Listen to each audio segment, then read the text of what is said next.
Welcome to the Just Ingredients podcast. I'm Cara Lynn, and here we talk all things nourishing to the mind, body, and soul. This is a place where you can find just good ingredients to life. Welcome back to the show, everyone. Today's guest is Dr. Stephen Cabral, a board-certified doctor of naturopathy and founder of the Integrative Health Practitioner Institute and Equilife. After being diagnosed with a life-altering illness at just 17 and given no hope for recovery, Dr. Cabral began a global journey to heal, one that led him to combine ancient Ayurvedic wisdom with cutting-edge functional medicine. Now, after completing over 250,000 client appointments, he's on a mission to help others uncover the root causes of their health issues and reclaim their wellness.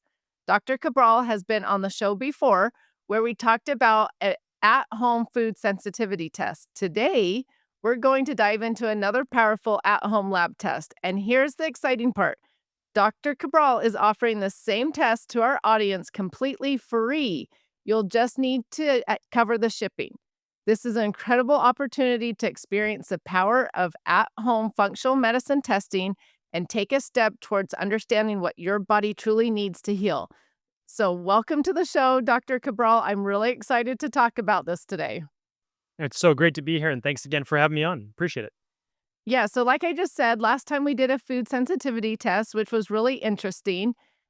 This time we're going to talk about an omega-3 test, but last time you did tell your story of why you got involved in functional medicine, and so maybe just give a little recap in case people hadn't heard that episode. Sure. Yeah, so the short version is that at 17 years old, I woke up and all the glands in my body were swollen and my immune system was shutting down. So I was getting pneumonia every winter. I had flu-like symptoms every single day, brain fog, fatigue, insomnia.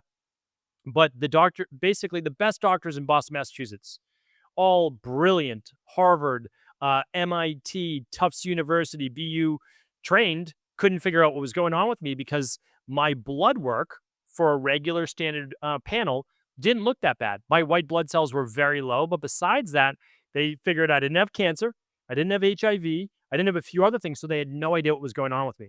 So after 2 years of going from specialist to specialist, this is the 90s, I found something called functional medicine. And it was like the very beginning of it in the 90s. And they ran the labs that I now am fortunate enough to be able to share with like you on the show right now that can help people to find the underlying root cause. So when I started to run these labs, I found out I had candida overgrowth. I had SIBO. I had high levels of mercury. I had over 30 food sensitivities when normal is like 2 to 3.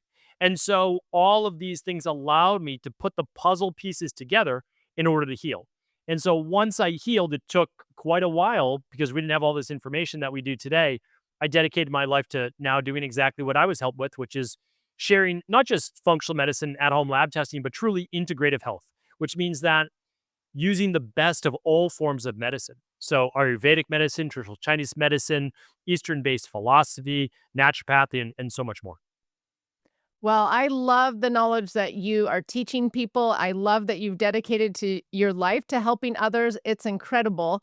And I really enjoyed our last podcast about the food sensitivity test. So I'm excited for this one. And so we're going to talk about a test that one of my family members took. And it's an omega-6 to omega-3 ratio test. But before we talk about that, you test this because of inflammation. And so let's first start with inflammation and what the basics of inflammation in the body are, why it's such a key factor in our overall health, things like that. Yeah, so the inflammation, almost like cortisol, gets a bad rap or a bad reputation. And the reason is that inflammation is really what allows our body to heal. And when we think about it, a lot of it's from our white blood cells attacking pathogens or microbes or viruses in our body. So we've got these natural killer cells, T cells, all sorts of different white blood cells. And if you look on your typical blood work, you'll see the eosinophils or leukocytes, etc. But what happens is if the inflammation becomes too great, we get tissue damage and we get a lot of the symptoms that we typically start to feel of aging, which is brain fog, low energy, joint pain, maybe bloating and gut based issues that we can talk about the relationship there. But also, we get overall cellular breakdown.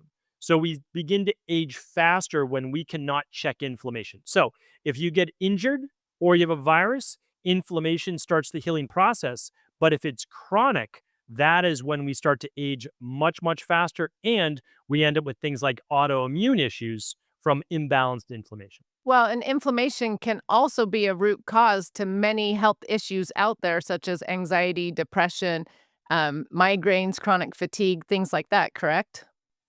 Absolutely. And so when we look at that, as we peel back the onion, as to just let's just take migraines, for instance, right? Because that's a great one that's implicated with inflammation. But 90% of all diseases have inflammation as one of the underlying root cause. But if we peel back that onion a little bit more, we can then say what causes that inflammation.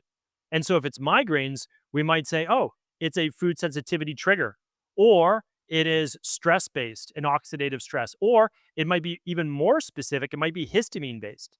So now, as we start to peel that back, we say, oh, this person doesn't do well with high histamine based foods. Like when they have red wine, they get a headache or a migraine, or they have anything aged, fermented, anything spiced. Okay, that's going to be high histamines. But why then do they have high histamines? Well, they have low diamine oxidase, which is an enzyme that degrades histamines, right? So they might have a genetic predisposition, of course, to mast cell activation syndrome. So basically, mast cells release the histamine.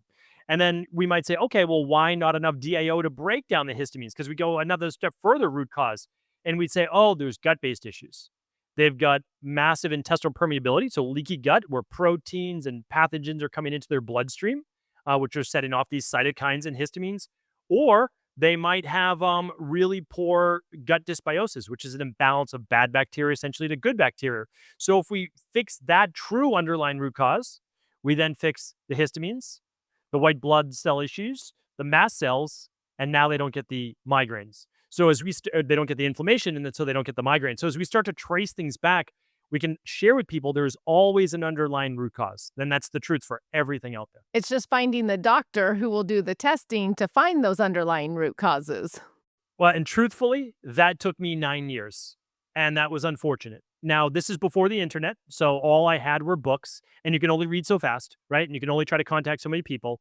And so when I found my mentor, Dr. Pete, just again, kind of random, I reached out to her and I said, I loved your book. I don't know if you're taking on clients, but I could really use your help. And just one of those fortunate things is like I got introduced to her. I took a bus 3 hours to Maine. I lived in Boston. And as they say, the rest is history. In 6 months, I was completely better. 9.5 years of learning, not just pain, but learnings, better in 6 months. And so there is that answer for everyone, but I agree. You have to find the right practitioner. Right. And the right testing, which I love that you have so many at-home tests because people always use the excuse of like, "Oh, I can't find the doctor." Well, or I can't find someone who'll do the test. But you've got so many tests that people can just do at home. And so the one I want to talk about today is the omega-6 to omega-3 ratio test. And so first of all, maybe explain to people why it's important to know the ratio, not just and the ratio plus why omega 6s and omega 3s. So it's just like inflammation. Omega 6 get a bad reputation as well. They're one type of fat or fatty acid. And it's not that they're not beneficial, they are. We actually use them for a beneficial form to improve our cell membrane health and absorption and all sorts of things, but they're more pro inflammatory. And so I learned this many years ago. I used to write for a company called Nutrition Data, and they were part of Condé Nast. And I essentially had a mentor there. And they came up with part of their PhD was actually created an inflammation table of all foods. It was pretty interesting. This is going back like 20 years ago. But what I realized was that not every food you eat has to be an anti inflammatory. You want an overall anti inflammatory diet. And then by being on an overall anti inflammatory diet, you then balance the body. Same thing with omega 6s. Yes, omega 6s are inflammatory, but there's benefits to them. But what's happening is the standard American diet, which really is all over the world now, people aren't getting enough omega 3s. And that's because omega 3s are only a certain amount of food, such as wild fish, chia seeds, flax seeds, walnuts, a few things like that. We could even say, we spread out a little bit to omega to maybe olive oil and macadamia, but those have some more they have some more, I should say, monounsaturated fats, and they have, some saturated fats as well. So our goal is always about balance. Our entire practice is about balance because you might say, do I need more CoQ10? I say, I don't know. Let's run this specific lab and let's look. Oh no, you're actually good on on CoQ10. But the reason you feel like you have less energy is because you're very low on B6 and B12. Oh, that was your answer. So the goal is to kind of always balance, not just give more as needed. But I will say this, fundamentally, Americans are at about an 18-to-1 ratio for omega 6s to omega 3s. And that is because when you eat out, the oils they use are much higher on omega 6s than omega 3s. And so if you are consistently eating out, like a lot of people, and not eating enough fish or high omega 3s in your diet, you really do need to supplement. Now, the nice thing is, and we can talk about this later, but omega 3 supplements, besides creatine, caffeine, magnesium, there are very few other nutritional supplements with more studies. There's about 30,000 studies on omega 3s, and it's the cornerstone of the Mediterranean diet. So I always say, like, when people are like, what should I do diet wise? Well, it's like cornerstone's Mediterranean diet, and then you can cut out some of the bread and pastas, like if you don't want, the beginning, and you just make it healthier that way. But omega 3s are really one of those cornerstones along with fiber. So good to know. Okay, so you said the omega 6 to omega 3 ratio in standard American, or those eating the standard American diet, is like 18 to 1. And I actually just read a study the other day saying it's now up to 20 to 1. I And saw the same. so, Yeah. Yeah. yeah. So, where should it be? What's a good ratio to have? So in our practice, we want you below a 5-to-1. 5-to-1 is you're good, but great is 3-to-1. So that's the ideal optimal. If you look at a truly grass fed um, piece of meat or pastured egg, it's going to be more like a 3-to-1. And that is what we try to get people to. So you might say, well, I'm just going to eat grass fed meat. It's not enough. There's not enough meat in meat. There is enough in fish. So I'll let people know that, again, you want to get a 5-to-1 or less, but ideally a 3-to-1. And so we've been running this test now for about 15 years, 16 years or so. And in my practice, I always run it as a part of the starter test. We call it the Big Five. And I like to see where people are before maybe they're supplementing or they're changing their diet. And I had a few people come in and they were like a 2.3 or a 3-to-1. And I said, amazing. Like, what are you eating diet wise? Every single time it was sardines or mackerel because there's really only 5 fish that can move the needle and you need to eat them at least 4 times a week. Sardines, mackerel, wild salmon, wild trout, or anchovies. Those are so densely nutritious with omega 3s. Now, again, they have to be wild or they're going to be higher in omega 6s because you just don't get the wild from farm raised. And you have to eat the skin. That's the other thing that people don't remember about those. And that's why sardines are so beneficial, is because they have the skin on the sardine. So just wanted to share with Oh, people. Yeah, I had that. the skin. I'm like, I love wild caught salmon. We do that. We try to eat that once a week, but not, I remove that skin. It's so gross. Yeah, and so again, like you don't have to. You still get the benefits of omega 3s in the fish, but the skin is also, it has a lot of the omega 3s as well. Yeah. Okay, good to know. So when they take this inflammation test from you at home, if they measure like a 15 to 1 or a 18 to 1, is that then telling them that they've got inflammation in their body? 100%. So this test is all about inflammation. If you have a ratio of more than 3-to-1, you've got a strong amount of inflammation. And that then goes to where you are most genetically predisposed or there is a greater imbalance. If you have rheumatoid arthritis, because high omega 6s and inflammation are absolutely predicated in all autoimmune issues. You'll feel the joint pain in your fingers, your elbows, wherever you're feeling it in RA. With Hashimoto's, you'll feel it in your thyroid. With MS, you'll have it all over the myelin sheath, essentially the nervous system. And so this attacks the different areas of your body to a greater degree because the omega 3s help keep things in check. Essentially, omega 3s, the proper ratio of omega 6 to omega 3, modulates the immune system. Not too high, not too low. So it just keeps it more balanced. It's like ashwagandha for stress. It's not going to drive you down to no cortisol, but it's been on average shown over meta-analysis of dozens of studies to reduce cortisol by about 33%. It's pretty significant as long as you're getting 600 milligrams a day. And so omega 3s do the same. And they're also going to do the same, though, for skin acne, rashes, brain fog, not necessarily a joint based issue or autoimmune, but that's also a form of inflammation. So our goal is kind of checking all the boxes, like the standard things that you need to do. Try to get the right amount of fiber, the right amount of water, the right amount of steps every day, the right amount of omega 3, the right amount of vitamin D3. It's like we need to start at least there, and then we can, build our health regimen beyond that. One thing we didn't talk about with the lab test is arachidonic acid. So it looks at omega 6 to omega 3, but then there's this really inflammatory part of omega 6s called arachidonic acid. And so if we think about omega 3s, I know people don't like to think of it this way, but the most powerful form of omega 3 is EPA. And the most inflammatory form of omega 6 is arachidonic acid. So EPA blunts the effects of inflammatory arachidonic acid. Now, arachidonic acid could end up as acne and brain fog and hormonal based issues. It throws off estrogen levels and it can increase prostaglandins, so inflammatory prostaglandins in the body. So, really negative. Now, do we need some of it? Sure, just not a lot of it, not unchecked. But also, EPA, which is one form of omega 3, can be converted to DHA. And so, back in my day, so like call it 16 years ago, we were using higher dose DHA to EPA, or sometimes just DHA, because it was more anti-inflammatory, and it was better for the nervous system, and better for the brain, and better for the for women, for fertility, for neural fetal based birth defects. But it turns out over the last 10 years, we've seen that EPA is more important because it very easily converts to DHA, whereas DHA does not convert as well to EPA. So we measure that as well. And what we'll find, if we want to go over your family member, is they had a really decent omega 6 to omega 3, but a higher arachidonic acid EPA, which means they were eating more inflammatory foods and or not getting enough EPA through fish or supplementation.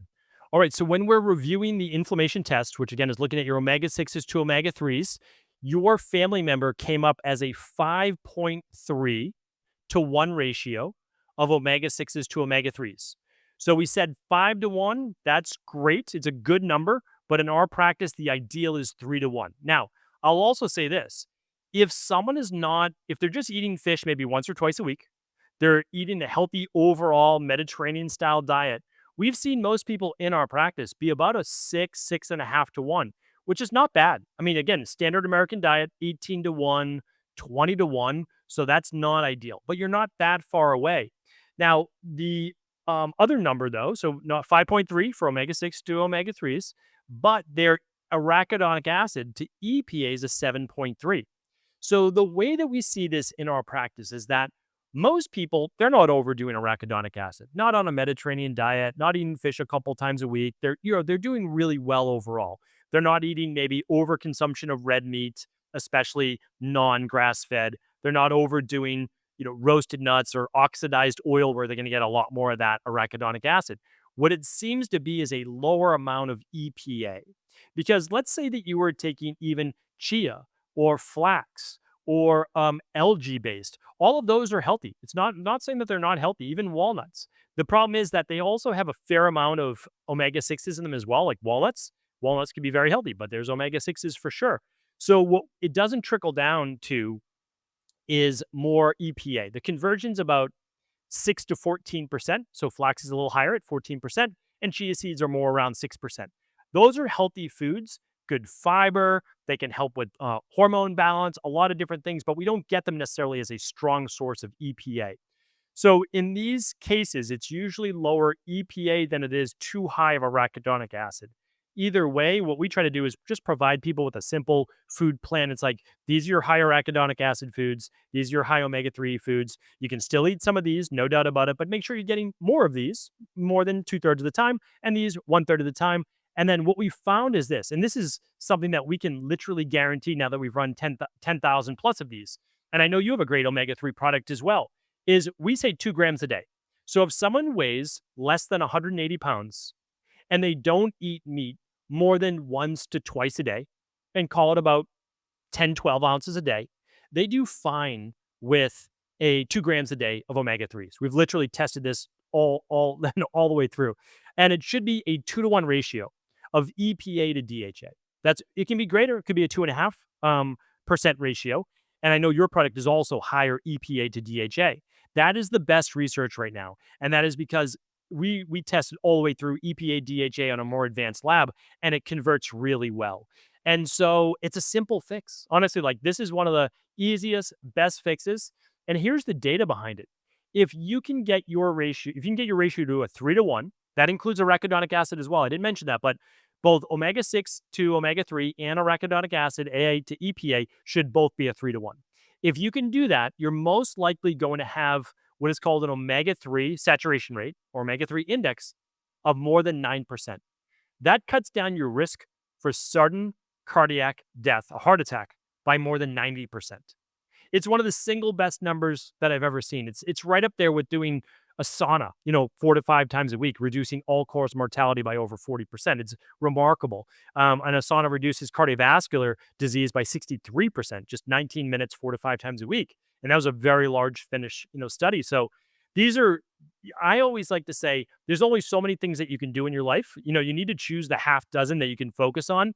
So just the baseline, basic nutritional supplements, basic healthy lifestyle is going to move the needle the most. And if you weigh more than 180 pounds or you eat meat 2 to 3 times a day, but let's say you have eggs and sausage or whatever at breakfast, and you have, I don't know, a grass fed burger at lunch, and then you do chicken at night or so, you'll want to do 3 grams a day of omega 3s because you need more to combat the higher omega 6s and the arachidonic acid.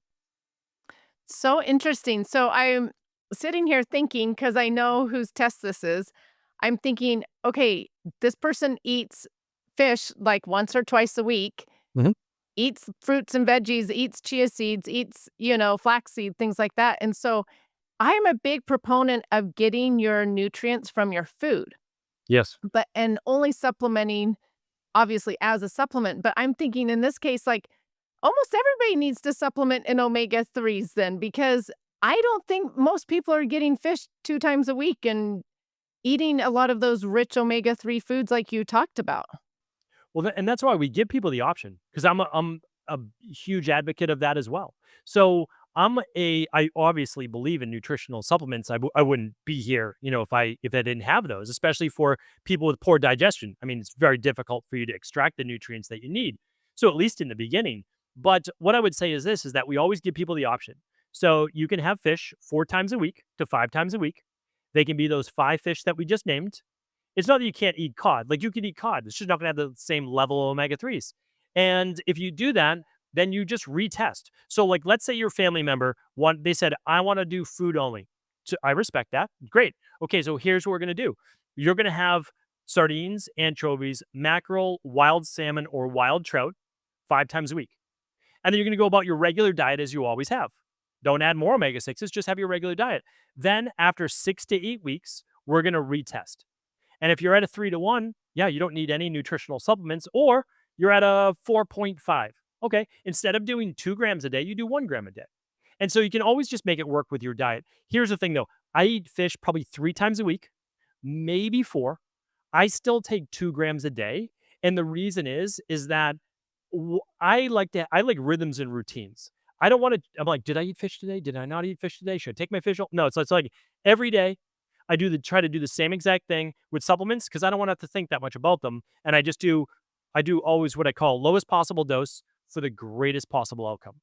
And that's essentially how I look at all these. So the other thing is that omega 3s are a natural blood thinner. As we get older, especially 40 plus, to have something that like just generally not it's gentle, it's not warfarin, it's not a blood thinner medication, but to gently uh thin out the blood a little in terms of heart disease, the number one killer, 1 out of 2 people.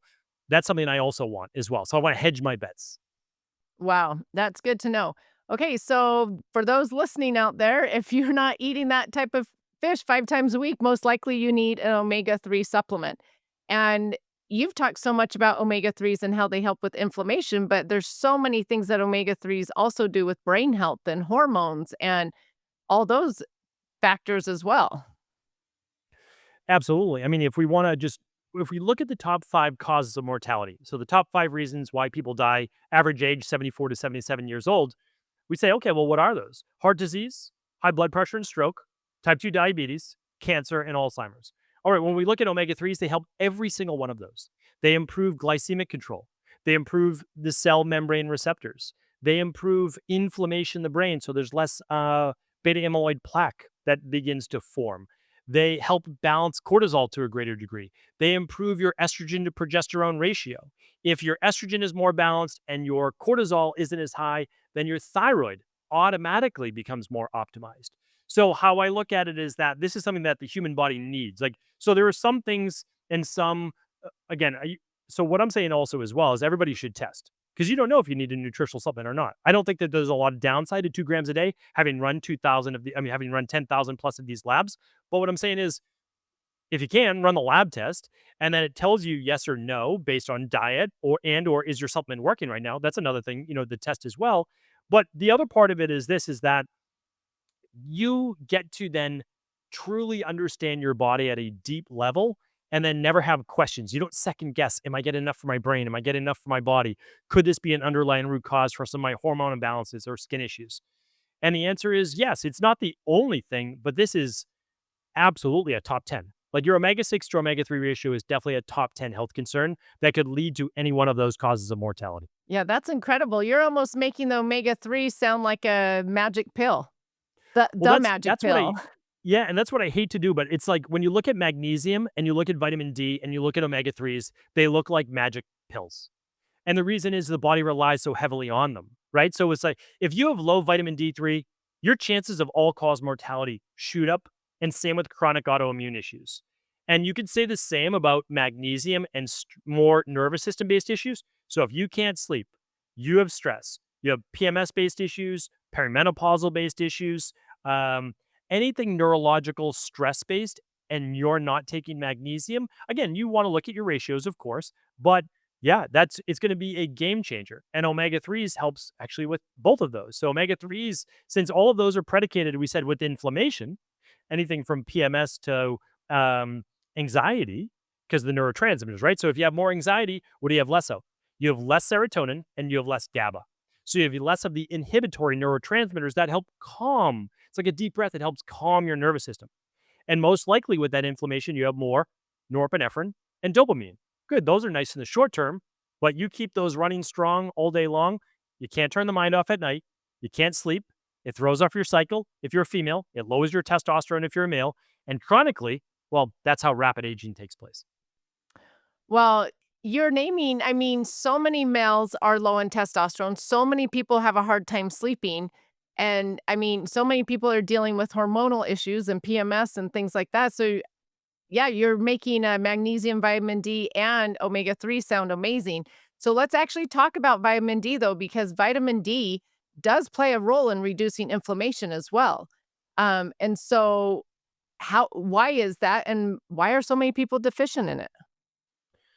So vitamin D and the lab test for that is a 25 hydroxy vitamin D, and that can be run at home as well. So like that's the nice thing is that you don't need your doctor's permission anymore to run these.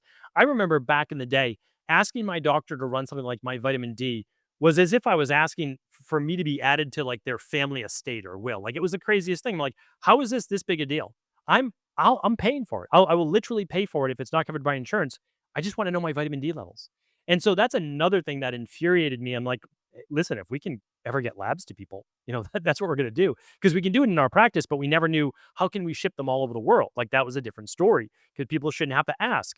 And so, ideally, your vitamin D should be between a 50 and 70. That's just the number nanograms per deciliter. And you don't need to know and per milliliter. Sorry, you don't need to know any of that, but it should be between 50 and 70. If you do run it at your doctor's, their range is typically between 30 and 100. Now, 31 is considered great, no issues, but it's not. That is functionally deficient.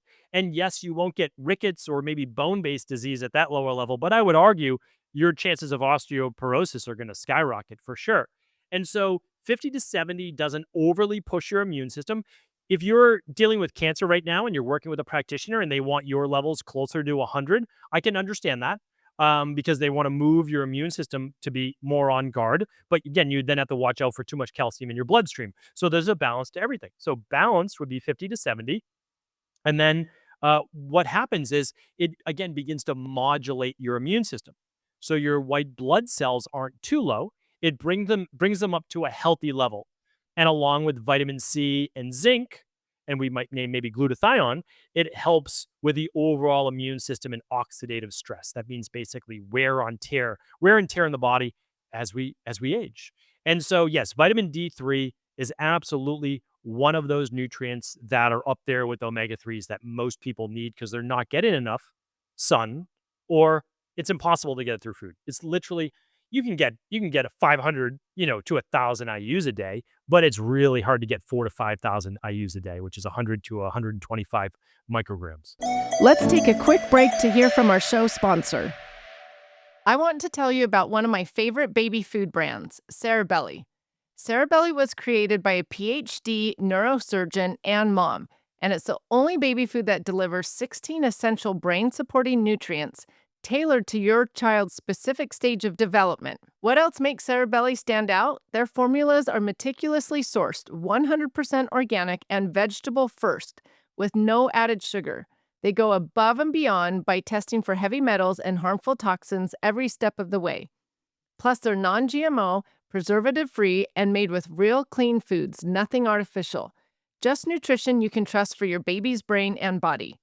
When my niece started solids with her 9-month-old, I quickly recommended Cerebelly. It's a baby food I feel good about sharing, knowing it's providing the optimal nutrition for her development.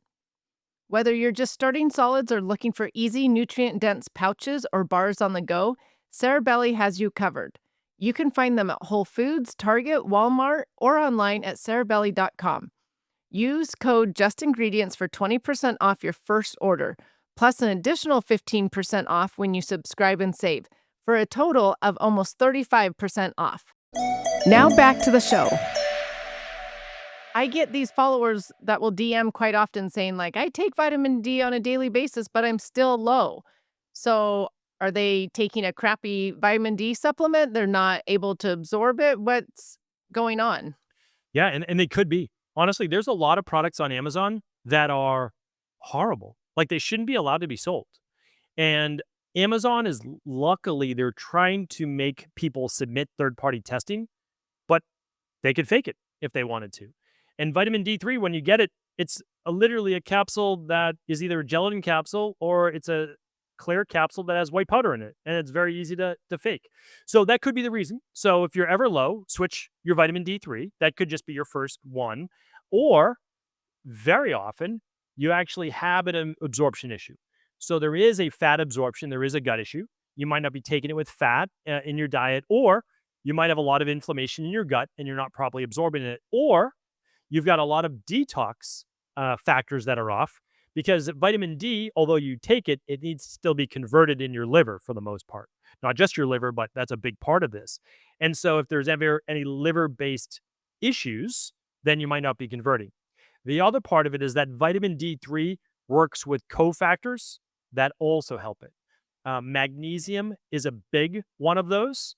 And there are a few others. Zinc is part of it. But K2, vitamin K2 is also one of those factors that people should either be getting in their daily activated multivitamin or something like the daily nutritional support that we use, or with their vitamin D. And the reason is that whenever you take vitamin D3, and again, from running tens of thousands of vitamin D tests, I can tell you is that the standard dosage, so it's not the FDA, but the RDA raised their dosage finally for adults, but only by a couple hundred IUs. And so still not enough to get you past 30, but not enough to get you to 50 to 70. Most adults are between 4,000 to 5,000 IU. Like that's what we've seen. So what you do is you get on 4 to 5,000 IUs of vitamin D a day. Very inexpensive. It's like $1 a day. And then what happens is you run your labs then in another 6 to 8 weeks. And again, you can run an at-home lab test. Simple finger prick. That's what these are. And so then you can say, is 4,000 or 5,000 IUs the right dosage for me? And if you're taking too much, you'll be above a 70. And if you're taking too little, you'll be above a 50. And then you can just adjust very little accordingly. And the K2, so when you take vitamin D3, it can pull calcium into your bloodstream. The K2 gets it back to the bones instead of ending up in the arteries. And magnesium helps with that activation of to activated vitamin D3. So it could be if people are taking this vitamin D and their levels are still low, it could be that they're possibly really low in magnesium as well. Correct. That's why that kind of trifecta of magnesium, vitamin D3, omega 3, and in my opinion, I don't know if you feel this way, most people need a low level methylated form of a multivitamin daily. Latest research that came out, it's not that it's the greatest game changer in the world, but it's a balancer for the body so that on a daily basis it's like a failsafe. You get the lowest level of nutrients your body needs and you never miss out. You get 100% of the RDA. It has methylated B vitamins like B12, folate, B6, but you also have zinc in there because there's so many your body doesn't work in single, isolated nutrients. Like if you take vitamin D, and I made this mistake. This is why I never got well for 9 years. A practitioner would say, "I'm going to have you take B12." Okay, great. Well, B12 wasn't going to fix my rheumatoid arthritis, Addison's disease, and type 2 diabetes. Like it's a great nutrient. And sure, I was probably low, but I was also low in the other methylated Bs, especially B6. I was low in magnesium. So the body doesn't work in isolation. So you give it kind of that baseline and then you have everything you need. So you don't need to go overboard. That's what we've seen work best in our practice. And so that's usually what we recommend. And that's kind of our we call it our daily foundational protocol. Like that's the minimum. Well, I'm a huge proponent of let's test, not guess. And this is sort of interesting. I did my vitamin D testing just like 2 weeks ago, and I was too high. I was over 100.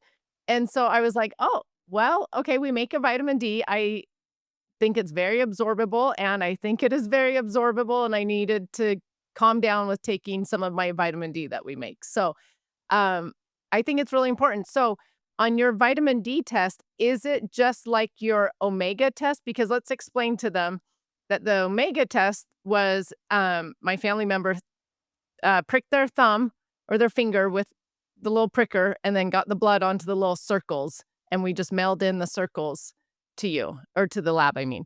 And so, is that the same with the vitamin D? Same exact way that you do it. So you typically take your non-dominant hand, prick the ring finger or middle finger, keep it below your heart so you stand up while you're doing it. And then you just there's usually 5 circles, sometimes there's only 4. And you just let one blood drop come to the tip of the finger.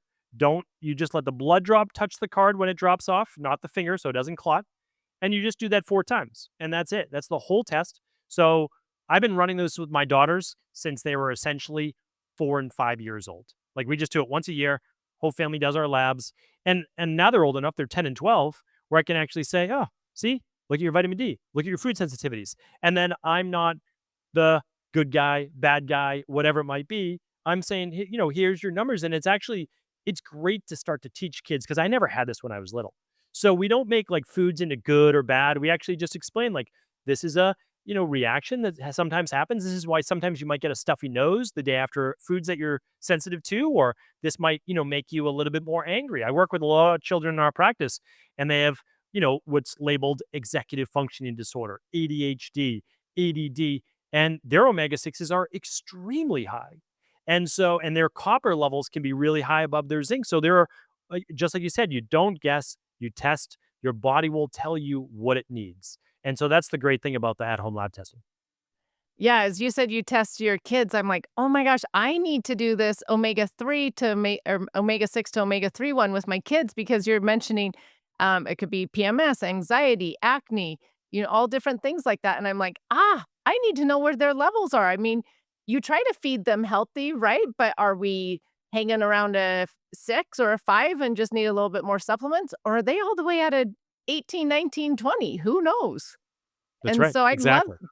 I love that as parents, we can just take matters into our own hands and test at home and see what will help them the best. That's right. And my daughters are not going to eat fish 5 times a week. That's just the way that it is. And so they just take a little bit. Now, do they need an adult serving of omega 3s? No. And it comes in a liquid, it comes in soft gels. And so they just take a child sized serving. And if you're ever in doubt, um, this all adults should take an adult dosage, whatever the serving size is. So I'm not saying not to go against that. But when you're calculating it for children, it's typically based on a 150-pound number. So if your child weighs 50 pounds, they're typically going to take one third of the adult base serving. And so then you can calculate it there from there for your kids. So again, if your child weighs 75 pounds, maybe they're a young teenager or whatever it might be, then all you're going to do is you'll use 1 gram instead of 2 grams of omega 3s. And so that's how everything is essentially calculated. I can't say that's 100% across the board, but it is for most items, and that includes vitamin D3 as well. Vitamin D3 is basically 35 IU's per pound of body weight. That's what we found, but you might have a hyper absorber. So like you could be a really great absorber of vitamin D3. You just never know. It's rare, but you can definitely be that individual. And so that's why we test. So you take the dosage that you want to take every day. You do that every day consistently. Not 50,000 IU's once a week. It doesn't work that way. That's really bad for your bones. You take 4,000 a day or 5,000 a day. And then you do that for 8 weeks. You run the lab test, you find out what your number is, and then you adjust accordingly, just like yourself. So if you're over 100, you'll probably stop that, in my opinion, for 3 to 4 weeks, let it drop down to then about a 50 because it is fat absorbable. And then you would do half the dosage that you were doing before. That's exactly what I've started to do. So it's been like 2 weeks and I just haven't taken it. So, okay, this omega 6 to omega 3, though, is so fascinating to me. I actually want to do it with my kids as well. And I love that you said your kids aren't going to eat fish 5 days a week. Mine aren't either. But let's talk though about this inflammation in kids' bodies, well, in anybody's bodies, because I don't wanna just say take the omega 3 and you're going to be great. There are other things that we can do because there are foods that we're eating that cause inflammation. So we can eliminate those foods out of our diet, correct? That will help with this. Yeah, absolutely. And so I'm fortunate that I made the conscious decision. I said, I want to get myself healthy first. And when I have kids, I want to teach them the right way. That was always a goal of mine. And I also, so when you have Addison's disease, you don't produce cortisol. You feel like you have the flu every day of your life. It's nothing I would wish on anyone. It's a miserable experience living that way. So I also said I need energy because I want to be there and be present for my kids, and I want to be able to run circles around them no matter how old I am. And so that was a goal. So luckily, I was able to heal at 27 years old, and so that was amazing. And so many years later, I did have kids. But what I looked at from the beginning was that there's a lot of psychology around food. And I have two daughters as well, and I want to be cognizant of that, that I don't want them to look at food as the enemy or bad or whatever it is. So I share with them, these are healthy natural foods. And I have a very basic I get in depth with them, but now that they're older, they're 10 and 12, turn 11 and 13. So we have more in-depth discussions. But originally all I said is this: can you see this food growing in nature? And if the answer is no, then it's suspect. We just say, well, how close is it to nature? And so that's, kind of how we look at it. And so I say if this thing came in a wrapper or a box or it has this fancy label on it, it's most likely not a healthy food for our body, but that doesn't mean we can't enjoy it every once in a while. So that's essentially how we look at it. So, up until they were like 6 years old, we could control what they ate. Going to birthday parties, we would like bring our own little treat for them so they didn't have to have the dyes. Like people are finally talking about that.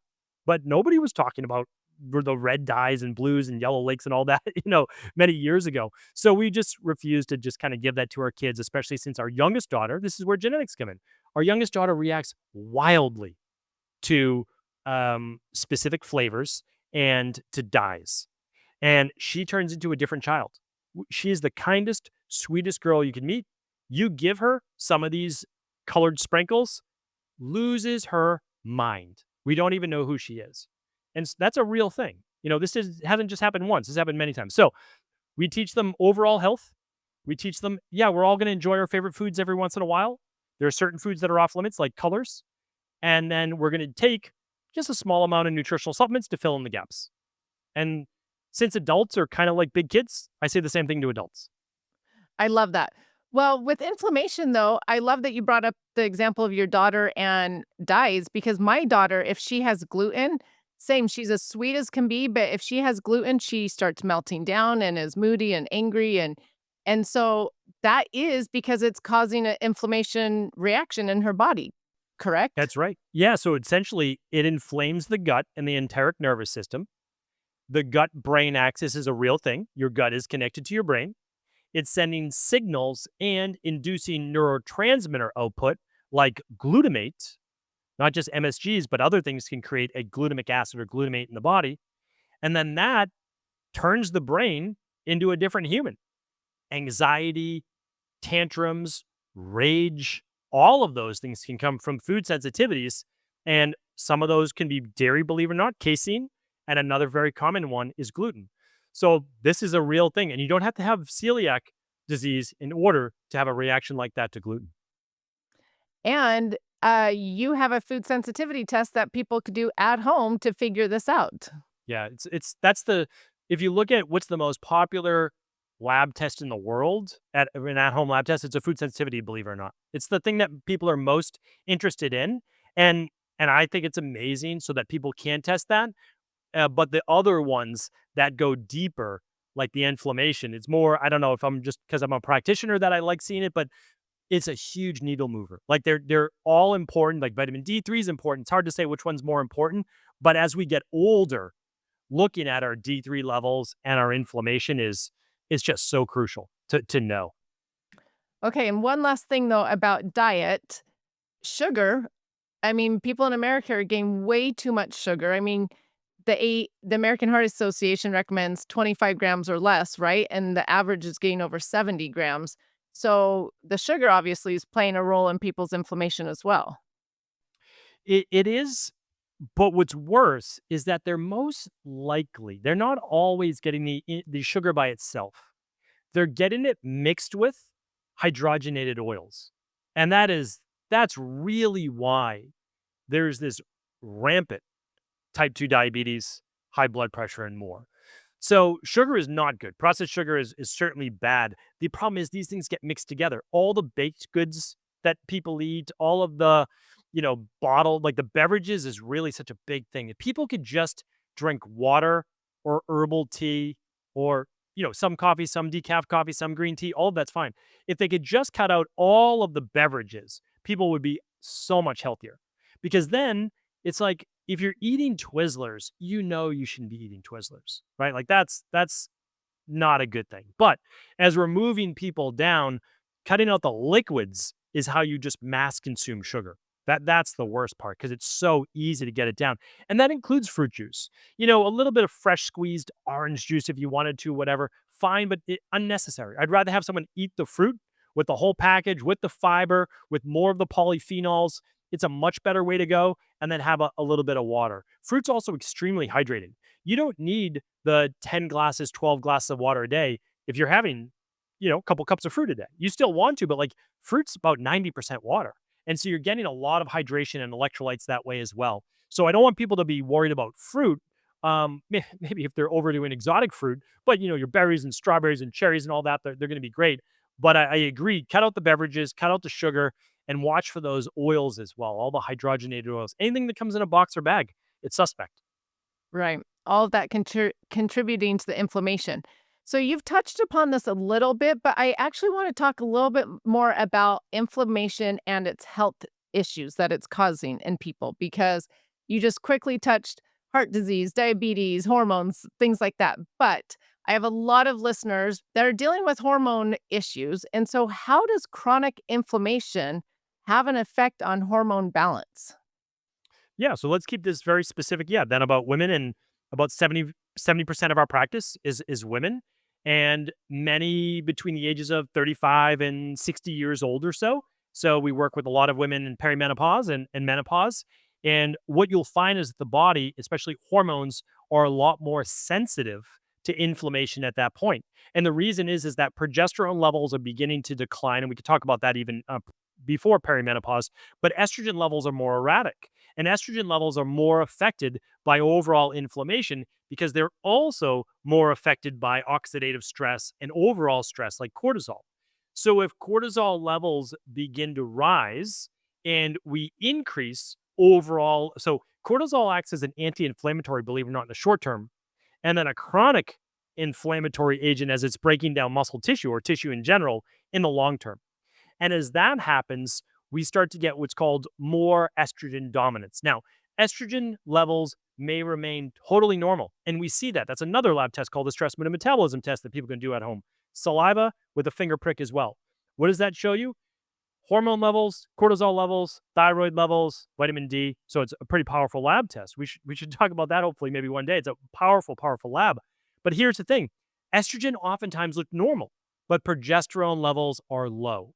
And progesterone levels are low is because everything has a feeder. So basically, how the hormone pathway works is it starts with B5, it moves to coacetyl enzyme A, it moves to cholesterol, it moves to pregnenolone. From pregnenolone, it either shifts to progesterone, and progesterone shifts to cortisol. And I'm oversimplifying this for a reason, but it's okay. And then pregnenolone can also shift to testosterone and estrogen. Okay, well, if the body's really stressed, it needs cortisol in order to survive. Testosterone levels start to dip in both men and women, but also estrogen remains normal, but progesterone levels take the biggest hit because they can be shifted over to estrogen, technically testosterone to estrogen, or cortisol. So now women have normal estrogen, low levels of progesterone, and they have all the symptoms of estrogen dominance, which is lower mood, irritability, bloating, water retention, difficulty losing weight, sometimes headaches, and poor sleep. And all of this is exacerbated about 7 days to sometimes up to 10 days before a woman's menstrual cycle begins, day one of menstruation or day zero, however you count it. And then during perimenopause, it could be any time because estrogen levels are no longer as strong. They're more erratic before. So, this is what we look for in our practice. Inflammation is a huge exacerbator of that. And what helps? Specifically, EPA, vitamin D3, magnesium, and then things to calm the central nervous system. Magnesium is one of those, but some of those would be like L-theanine, ashwagandha, phosphoserine are great to use as well. We call it adrenal soothe, but it calms. It's adaptogens. It calms the nervous system. Great to take at least at dinner. And you probably have products as well that help to better regulate the nervous system because that's what we're looking for. And I would say the vicious cycle is this. So you become imbalanced, you have estrogen dominance, you feel worse, so then you eat more comfort-based foods, you do less of the movement exercise that you want to because you're fatigued, you're exhausted, you have brain fog, your sleep suffers more because you're not expending energy during the day, and all of it's a vicious cycle that just gets worse. So this is why we want to look at the underlying root causes, balance what needs to be balanced, or if it's a toxicity like too much cortisol production, how do we do less of that? And then the body begins to rebalance itself. So as I said before, if you can test, you'll always find the answer. You won't guess anymore.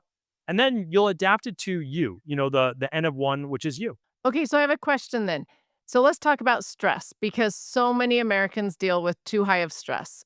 Like everything you've said in the show, like a little stress can be good. There's times where a little stress is good, but it's that chronic stress that is not healthy to us. And so so you talked about how the chronic stress drops you make the cortisol, so the progesterone drops, so your estrogen ratio is off to progesterone.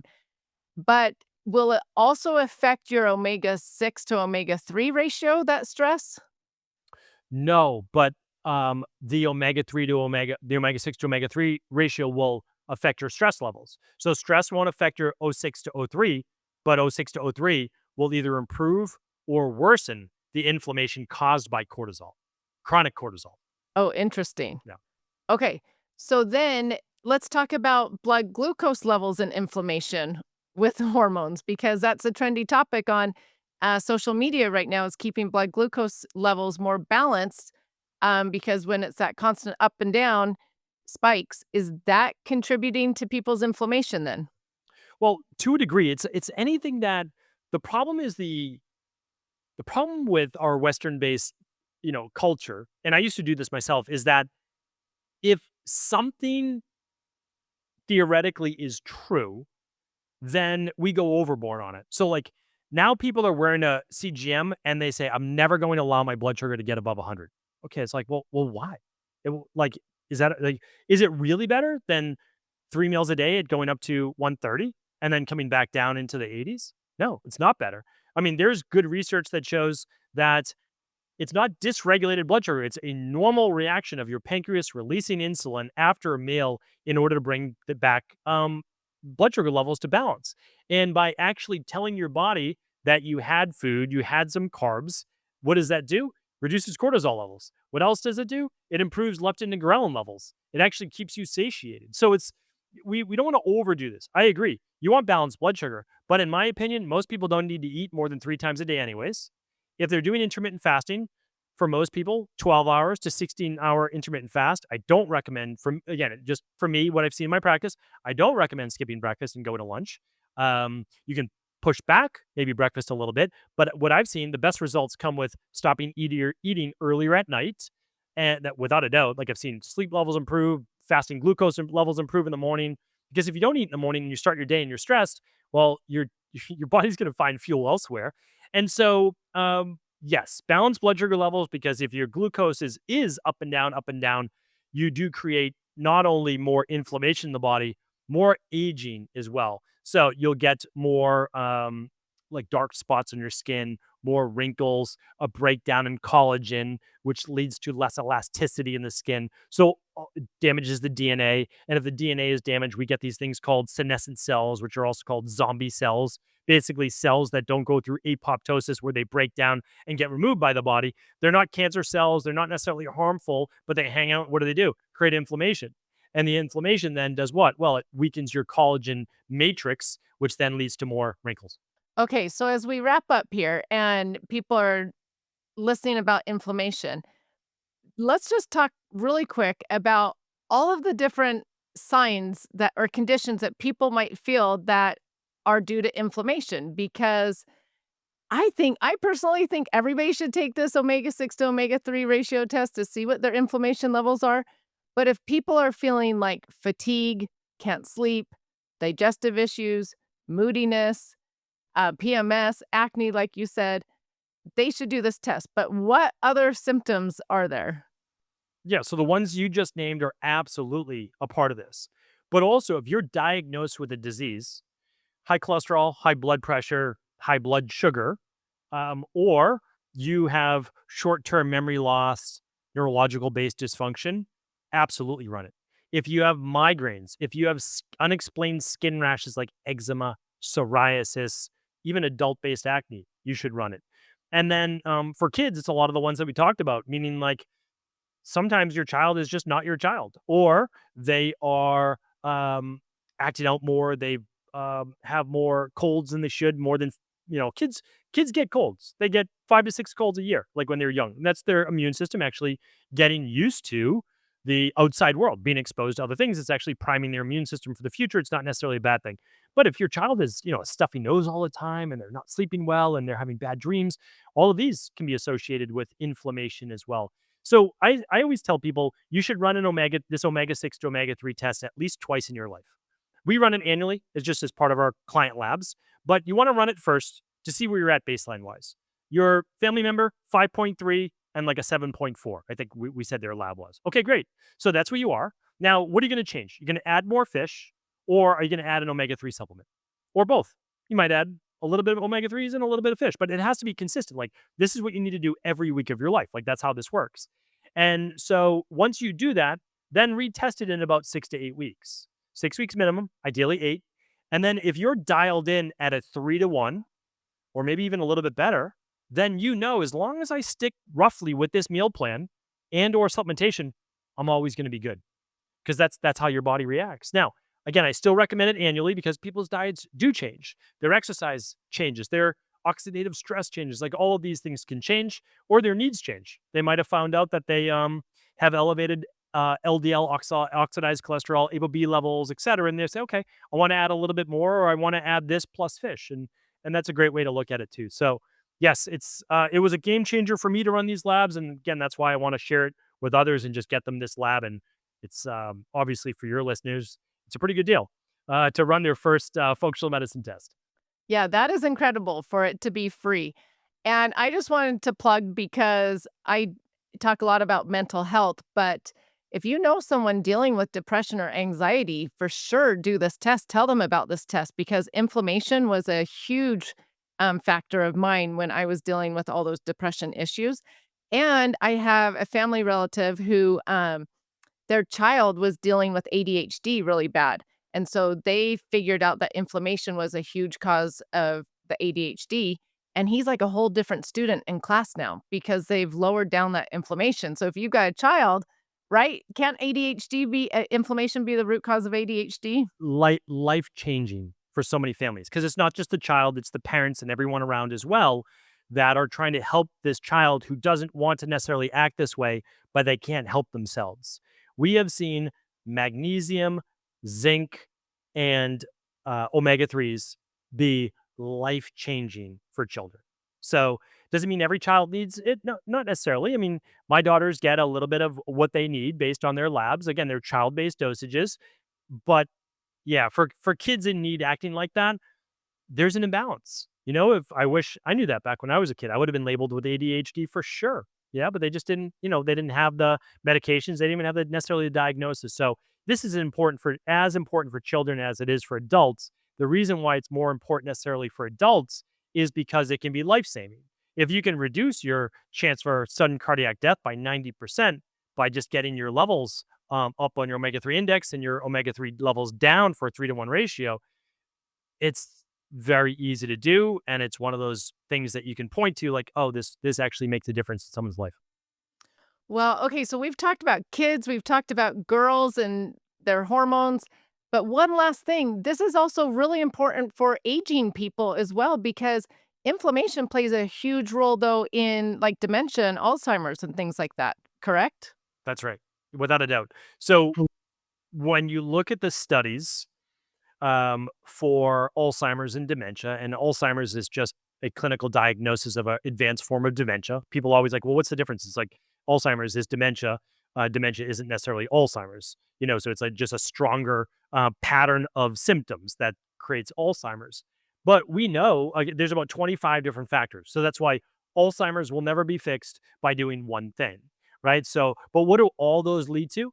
Literally inflammation, imbalanced blood sugar. So they're calling Alzheimer's type 3 diabetes. Okay, well, that's one.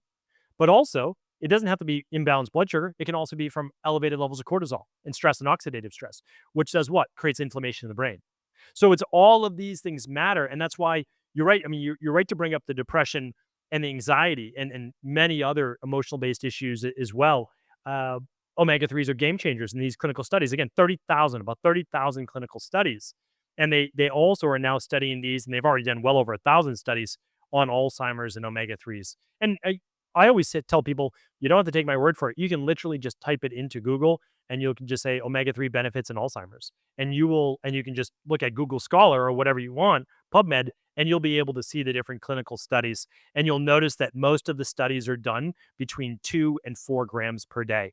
Back in the day, again, when I was doing more nutrition, personal training, et cetera, before working as a integrative health doctor, uh, people were giving massive dosages of omega 3s. I don't recommend that. I just recommend a normal dose that you would get from eating essentially 6 to 8 ounces of wild salmon a day, which is about 2 to 3 grams. And so, when you look at that, you're working with nature, working with your body rather than using super physiological dosages that may then have repercussions. Right. Well, I have so many more questions that I could ask you because every health issue out there, I feel like has inflammation as one of its root causes. So we could go on, but you have taught my listeners so much. You've really, I think, have done a great job explaining the importance of omega 3s and bringing that inflammation down. And I'm really excited for all the listeners to try out the test. I'm going to actually get it for, like I said, all my kids, myself, my employees. We're going to work on inflammation levels. So this is a great opportunity, you guys, to get your omega 3s and omega 6 to omega 3 ratios tested. So thank you so much for that, Dr. Cabral. And thank you so much for being here. I know you are extremely busy and thank you for taking the time to be on the show. It's my Um, pleasure. Would you mind if I gave the URL where people can get that that's lab? what I was just going to ask you. Okay. I was just going to say, you better tell them where to go get this test. So it's stephencabral.com/JI for just ingredients. And it is for first time lab clients. And people always ask, why is it free? Well, it's free. You just pay for the shipping, which is right now $17.95. And why do we do it? Because people are always very skeptical. I totally understand that. Uh, I wish I had this opportunity 9.5 years before I met my mentor. And so we can't do it for every lab, but we can do it for someone's first lab to introduce them to integrative health and functional medicine. So that's my goal, and that's what I love to be able to share with the world. So I appreciate you letting me share that. Well, that is just such a great service that you are giving back to the world, which I think is amazing. But you also are on Instagram and social media, so tell them where they can learn more from you. My website is stephencabral.com, and that kind of jumps off to all the rest on Instagram. I'm Stephen Cabral, it's Stephen with the PH. And yeah, that's actually the only place where I kind of hang out, chat, answer questions. So I'm happy to be able to do that and love to be able to connect. Well, you guys give him a follow because he is a wealth of knowledge. He literally, every time I've asked you any question, you know it. Your social media sounds like you know everything. You're incredible, a huge wealth of knowledge. So thank you for everything that you do. And you know from being on my show before, I always end my podcast by asking what you have found to be the best ingredient to life. So I'm wondering if you have something different than last time. I can't actually remember what I said last time, but today my big thing is about balance, not moderation. So when you Mm. think about it, someone with that gluten sensitivity, they can't eat any gluten, right? So there's no moderation for them. They can't have that daily. So it's about balance. It's about finding what does your body need, what does it do well with, and doing that about 90% of the time. So 9 out of 10 meals. So you can actually enjoy, a flex meal every 10th meal. That's like every 3 days or so. That's kind of, reasonable for the most part. But then afterwards, I always tell people, whatever it is that you learn in life, whatever you discover, whatever brings you balance, you want to share that with someone else. You want to teach it. And for me, that's where a lot of my happiness is derived. People are always looking like, well, what's my purpose? What's whatever it is. For me, learn and teach. Share it with someone else. You might not be sharing it all over social media, but you can share it with your family. If I learned all of this only to be able to share it with my two daughters, and then they pass this down for generations to come, to me, that's worth it. So that's my answer. I love that. I love the balance over moderation. That's such a good concept to think about. Because even like people will ask me if I have certain cheat meals that I love or things like that. And they'll say, like, do you ever eat these sugary things? And to me, a lot of them I don't because they don't make me feel good. But it's not that I'm not doing moderation, I'm doing balance. It's balance of what makes me feel good. And so I like that concept. I'm going to think about that. So again, thank you so much for being here. Listeners, give him a follow. Go check out these at-home tests he has. There should be no excuses from any followers anymore about not being able to find a test from a doctor because now you've got a plethora of them. So again, Yes. thank you, Dr. Cabral, for being here. Thanks so much. Thank you so much for listening. Remember to subscribe to the Just Ingredients podcast to learn more about your health and good ingredients to life. Plus, get daily tips at just.ingredients on Instagram.